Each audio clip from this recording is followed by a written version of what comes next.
एक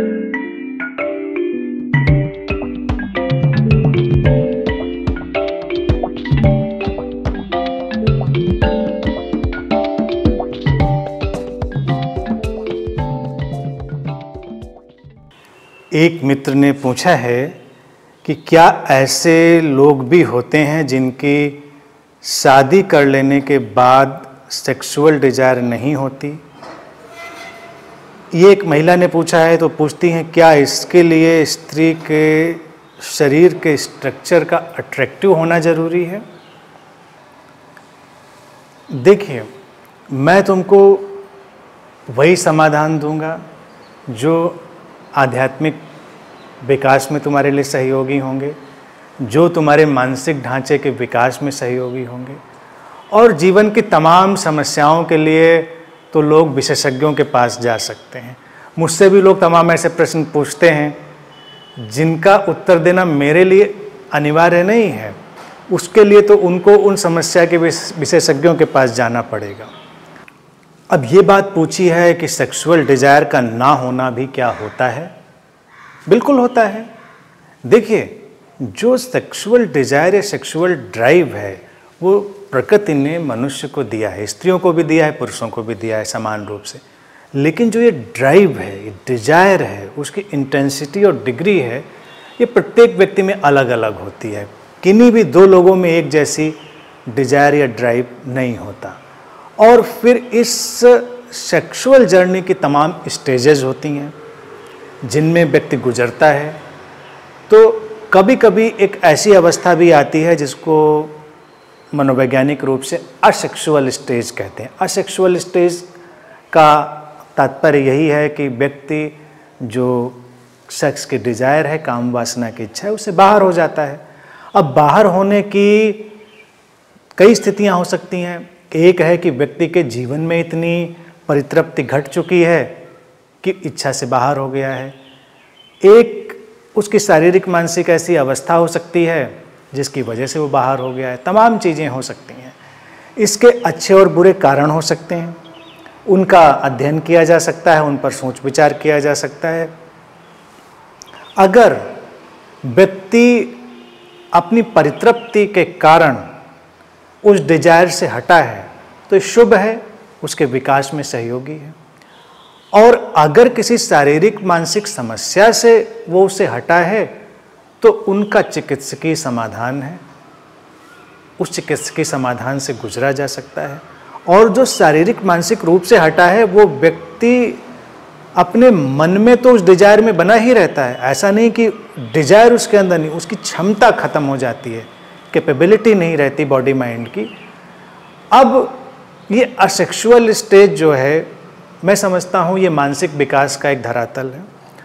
और ये हमारे समाज में एक छोटी सी धारा है लेकिन घट रही है। उसका घटना बिल्कुल भी बुरा नहीं है। तुम पूछते हो विवाह के बाद भी क्या ऐसा होता है? बिल्कुल होता है। मेरे आसपास ही तमाम ऐसे यंग कपल्स हैं जो एक असेक्सुअल स्टेज में सुखपूर्वक रह रहे हैं। अब विवाह इतनी जटिल घटना है, इसलिए ही उसमें हमें बड़े संतुलन के साथ सारी चीज़ों को देखना पड़ता है, क्योंकि विवाह में दो लोग शामिल हैं। एक व्यक्ति के अंदर घटती हुई घटना दूसरे के अंदर भी घटेगी, नहीं घटेगी, इसका सामंजस्य बैठेगा, नहीं बैठेगा, ये सब अड़चनें होती हैं।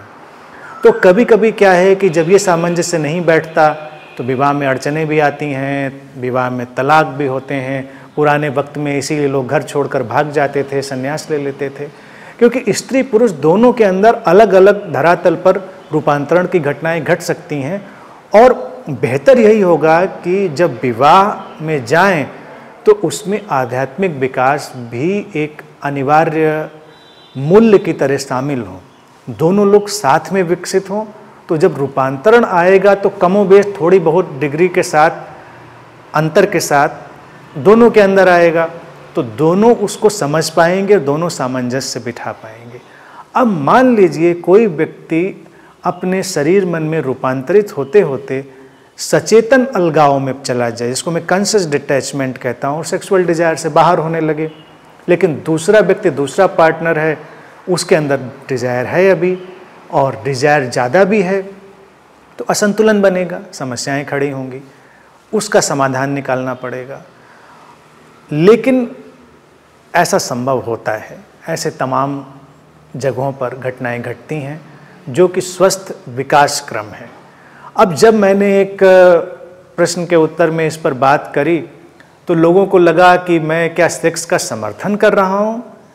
मैं समर्थन या विरोध किसी भी चीज़ का नहीं करता, बिल्कुल स्पष्ट समझ ले, मेरा एक ही बात को समर्थन है, व्यक्ति का सर्वांगीण विकास, उसका जो टोटल इवोल्यूशन है, टोटल ट्रांसफॉर्मेशन है, मेरा तो उसी को समर्थन है। अब वो ट्रांसफॉर्मेशन किस रास्ते से आएगा, किस तरह से आएगा, ये अलग विषय है। सेक्स या जो काम वासना है वो भी निसर्ग ने, प्रकृति ने व्यक्ति को दी है, वो प्राकृतिक है, नेचुरल है, तो वो ठीक है। रहा सवाल ब्रह्मचर्य का, तो ब्रह्मचर्य अपनी जगह पर है। ब्रह्मचर्य शब्द को ही हटा दें तो ज़्यादा बात समझ में आएगी, क्योंकि वो कॉम्प्लिकेट कर देता है चीज़ों को। प्रश्न जो है वो डिजायर से बाहर होने का है, असेक्सुअल स्टेज का है। यानी कि कई लोग जो एक्टिव सेक्सुअल लाइफ में थे, विवाह हुआ, एक्टिव सेक्सुअल लाइफ में थे, और फिर उनके अंदर ऐसा रूपांतरण घटा कि वो उससे बाहर भी हो गए। बाहर होने के फेज हो सकते हैं, या वो बहुत लंबा वक्त हो सकता है, या पूरा वक्त हो सकता है, ये अलग अलग बात है। ब्रह्मचर्य में तो ये धारणा है कि व्यक्ति कभी सेक्सुअल एक्टिविटी में गया ही नहीं, लेकिन मेरे लिहाज से ये ज़्यादा महत्वपूर्ण है कि व्यक्ति गया था, रूपांतरित हुआ, और अब उसके लिए उतना मूल्य नहीं है। ये उसकी अपनी उपलब्धि है, उसका ट्रांसफॉर्मेशन है। प्रश्न का दूसरा हिस्सा भी सोचने जैसा है, जो कि प्रश्न एक महिला ने पूछा है। तो पूछती हैं कि क्या स्त्री अगर शारीरिक रूप से आकर्षक हो तभी जो पुरुष है उसकी रुचि उसमें होती है? ये आवश्यक बिल्कुल भी नहीं है। काम वासना इतनी नैसर्गिक चीज है कि वो किसी भी नियम को नहीं मानती। प्रश्न में जो बात छुपी है वो यही है कि शायद प्रश्न पूछने वाले को लगता है कि कहीं कोई कमी है, आकर्षण को कैसे बढ़ाया जाए या पैदा किया जाए, और हम अपने समाज, फैशन, इन सबको देखें, वो इसी में पूरी तरह संलग्न है कि कैसे इन सारी चीज़ों को हम घटाएं, बढ़ाएं। मैं समझता हूँ उनकी कोई भी ज़रूरत नहीं है। शरीर प्रकृति की देन है। स्त्री पुरुषों को जैसा शरीर मिला है उसका सम्मान करें, आदर करें, और अपने शरीर को संभालें, सहेजें। शरीर एक खूबसूरत ढंग से हमारे लिए अस्तित्व ने उपहार रूप में दिया होता है, लेकिन उसको सहेजना संभालना हमारे हाथ में होता है। तो जो भी शरीर स्वस्थ है, संतुलित है, जो मन स्वस्थ है, संतुलित है, वो हमेशा सुंदर और आकर्षक होता है। तुम इतिहास में तमाम ऐसे महापुरुषों को, महान स्त्रियों को देख सकते हो, तुम तमाम ऐसे धार्मिक स्त्री पुरुषों को देख सकते हो, राजनेताओं को, या किसी भी फील्ड में तुम देख सकते हो। शारीरिक रूप से बहुत आकर्षक ना होते हुए भी, यानी कि शारीरिक जो सौष्ठव है, जो नॉर्म है, उसमें बहुत फिट ना होते हुए भी उनका जो चार्म था वो बहुत था, उनका आकर्षण बहुत था। क्योंकि जब भी व्यक्ति शरीर मन से संतुलित होता है, अपने स्रोत से जुड़ता है, अपनी चेतना की रोशनी से भरता है, वो चार्मिंग हो जाता है, आकर्षक हो जाता है। और वही उद्देश्य भी है